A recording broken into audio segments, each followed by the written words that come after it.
근데 이제 은퇴하게 되면 그 무료한 시간을 어떻게 보내야 될지 정말 고민들 많이 하시는 것 같아요. 네, 그거 진짜 중요해요. 왜냐하면 우리가 여가라는 말을 쓰잖아요. 여가는 일을 하고 남은 시간이에요. 우리가 퇴직하죠. 애들 가고 나잖아요.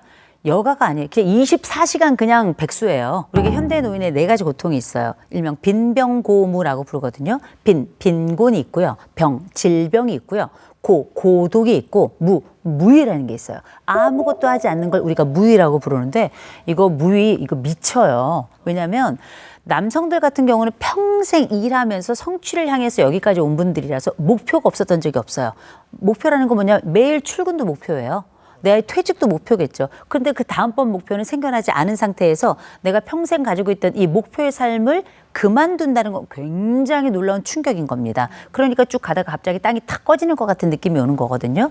그래서 보통 남성들도 그렇고 아내들 같은 경우는 그래도 관계적 인간이라 아이들 키우고 난 다음에 뭐 삼삼오오 뭐 개모임도 가고 여행도 가고 하는데 그럼에도 불구하고 남편하고 함께 살아가고 또는 혼자 살아갈 동안에 시간 관리가 어느 때보다 중요한 게 노년기거든요. 그래서 그럴 땐 꼭 그런 말씀 드립니다. 할 수만 있다면 복지관 가셔라.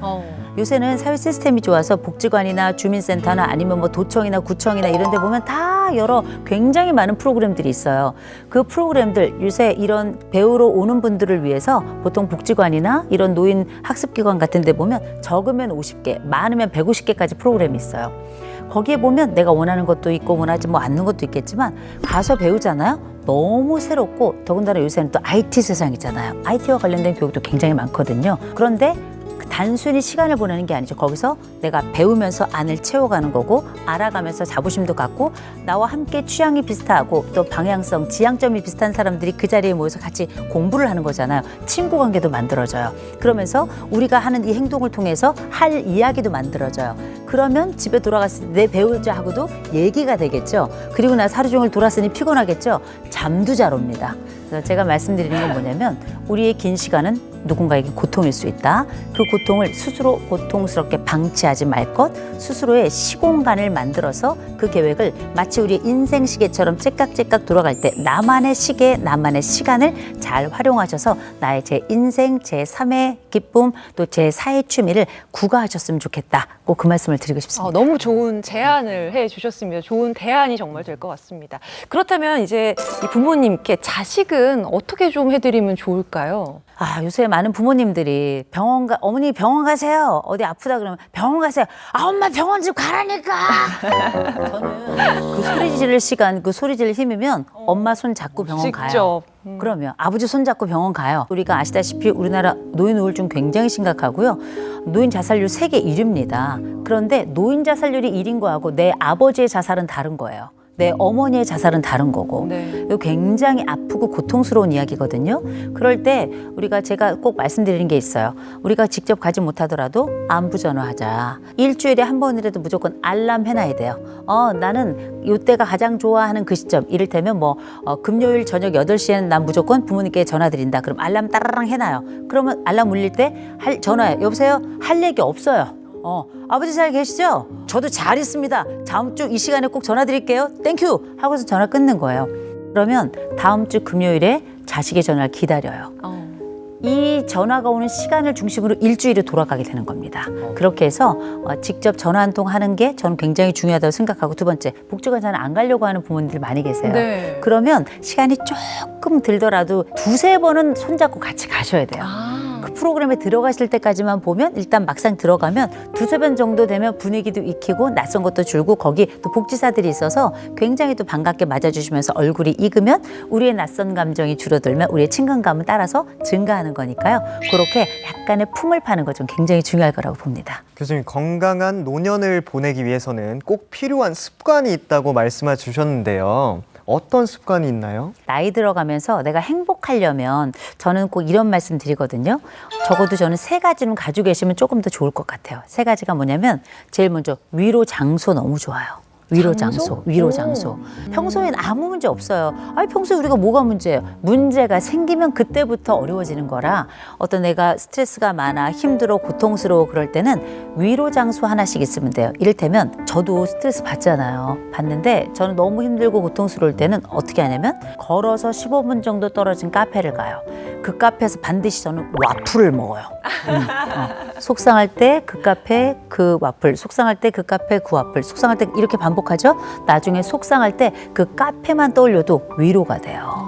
이게 참 마음 근육이라는 게 이렇게 생각보다 간단하게 만들어지는 거거든요. 나의 혼란스러운 생각과 감정을 나의 몸의 습관에 가둬두는 거예요. 힘들어? 거기 가서 앉아있다 오는 거예요. 다시 돌아와. 또 힘들어? 거기 가서 앉아있다 오는 거예요. 이러면 나중에 그 자리만 생각해도 나에겐 안심 코드가 만들어지는 거라 위로 장소 하나씩 꼭 있으면 좋고 대신 이건 가족에게 절대 알리지 말 거. 왜냐? 당장 쫓아옵니다. 이런 위로 장소 하나 있으면 좋고 위로 음식도 너무 좋아요. 나 너무 힘들어. 나 정말 미치겠어. 고통스러워. 그럴 때 요 음식 먹으면 편안해져. 나 힘들어. 요 음식 먹으면 편안해져. 힘들어. 요 음식 먹으면 편안해져. 나 힘들어. 요 음식 생각만 해도 편안해지는 거예요. 이게 이제 마음의 이런 상황들을 몸의 습관을 통해서 컨트롤하는 방법이죠. 마지막 위로 노래도 너무 좋아요. 나랑 같이 울어주는 노래 너무 좋지만 언제까지 울고 앉아 있을 거예요. 그죠? 그럴 때 나를 일으켜주는 노래 하나 있으면 돼요. 요새 마침 또 트롯이 대세예요. 아이고 우리 하루 씨. 또 우리 또 저기 우리 하루 씨 앞부분 뭐 이제 이렇게 한 곡 조금만 좀 뭐 아무거나 하나 해주시겠어요? 아, 그럴까요? 네. 계절은 흘러 멀어지지만 또 다시 찾아오겠지. 한 번 떠난 그 사람은 오질 않네요. 숯덩어리 먹는 가슴에. 숯덩어리 먹는 가슴에 위로가 네. 확 되네요. 그죠? 이게 뭐냐면 나만의 노래가 있으면 되는 거예요. 이 노래 들으면 나 힘나. 이 노래 들으면 나 편안해져. 이 노래 들으면 신나. 이런 노래가 있어요. 삶의 앞으로 나아가는 전진도 굉장히 중요하겠지만 어려운 시점이 닥쳤을 때 나만의 위로 장소, 나만의 위로 음식, 나만의 위로 노래 요 세 가지만 있어도 어쩜 우리는 위기를 넘길 수 있을 것이다 라고 생각이 듭니다. 네. 근데 이쯤에서 그냥 갑자기 드는 생각인데 교수님이 이렇게 상담해 주시고 이런데 본인의 고민과 걱정은 누구에게 상담을 하시나요? 그러게요. 저는 남편하고 얘기를 많이 해요. 네. 그 남편이 얼마나 힘들겠어요. 근데 우리가 이런 사람들을 믿을 수 있는 1인이라고 부르거든요. 저에게는 믿을 수 있는 1인이 두 사람이 있어요. 한 사람은 저희 어머니. 네. 아직 생존해 계시고 여전히 저에게는 늘 든든한 아군. 한 번도 저에게는 적군이 된 적이 없었던 저희 어머니 계시고 그다음에 저희 남편이 정말 입이 무거운 사람이고 웬만하면 그렇게 다 받아주고 괜찮다고 말해주고 또 엄마는 저를 이렇게 안아주기가 쉽지 않잖아요. 제가 등치가 있어서. 근데 저희 남편은 제가 등치가 더 크지만 몸무게도 더 많이 나가지만 저를 이렇게 더 큰 팔인 것처럼 저를 안아주니까 너무 고마워서 그렇게 얘기를 하는 편인데요. 누구에게나 이런 믿을 수 있는 1인 한 사람만 있다면 인생은 좀 살만하지 않나 싶습니다. 정말 그 나이 들어감에 있어서의 막연했던 고민과 걱정 조금 내려놓으시고 마음이 편해지셨으면 하는 바람 가져보겠습니다. 오늘 인사이트 스토리는 여기까지입니다. 함께해 주신 여러분 고맙습니다. 고맙습니다.